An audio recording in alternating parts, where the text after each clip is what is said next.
বাংলায় চলছে এসআইআর। একজনও বৈধ ভোটারের নাম বাদ না যায়, সেই জন্য প্রত্যেক এলাকায় এলাকায় তৃণমূল কংগ্রেসের নেতা ও কর্মীদের সজাগ থাকতে বলেছে মমতা বন্দ্যোপাধ্যায়। রাজারহাট নিউ টাউন জুড়ে বিভিন্ন এলাকায় ভোট রক্ষা শিবির করছে তৃণমূল কংগ্রেস। পাথরঘাটা অঞ্চলের বালিগড়িতে শাহিনুর মোল্লার নেতৃত্বে একটি ভোট রক্ষা শিবিরের ক্যাম্প করা হয়েছে। এই ক্যাম্পে পরিদর্শনে আসেন স্থানীয় বিধায়ক তাপস চ্যাটার্জি, ব্লক সভাপতি প্রবীর কর সহ স্থানীয় নেতৃত্বরা। বলেছিলাম একটা সমস্যা হচ্ছিল ওখানে, ওনার অ্যাপ্রুভাল হয়তো এসে গেছে, জেলা থেকে অ্যাপ্রুভাল আছে তো নির্বাচন কমিশনের, তো অ্যাপ্রুভালটা এলেই উনি কাজ করতে আরম্ভ করবেন। উনি তৈরি আছেন, কোনো সমস্যা হবে না।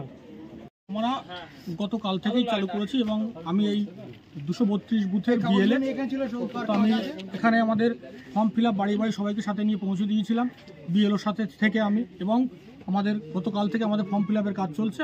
আমরা ধন্যবাদ জানাই আমাদের বিধায়ক মহাশয়কে এবং কবির কর মহাশয়কে আমাদের এতে আসার জন্য, এবং আমরা প্রতিটা মানুষের যারা এখানে ফর্ম ফিল আপ করতে পারছেন না তাদেরকে আমরা এখানে ফর্ম ফিল আপ করিয়ে দিচ্ছি। আমাদের দলীয়ভাবে আমাদের ছেলেরা আছে, ফর্ম ফিল আপের কাজ চলছে এবং কন্টিনিউ চলছে, রাত্রি 10টা পর্যন্ত সকাল থেকে চলছে আমাদের ফর্ম ফিল আপের কাজ। আমাদের মেম্বার শাহানুর মোল্লা আছে, আমাদের পঞ্চায়েত সমিতির সব কর্মাধ্যক্ষ মাননীয় শহীদুল মোল্লা মহাশয় আছে, আমাদের এখানে সব কাজগুলো কন্টিনিউয়াসলি চলছে।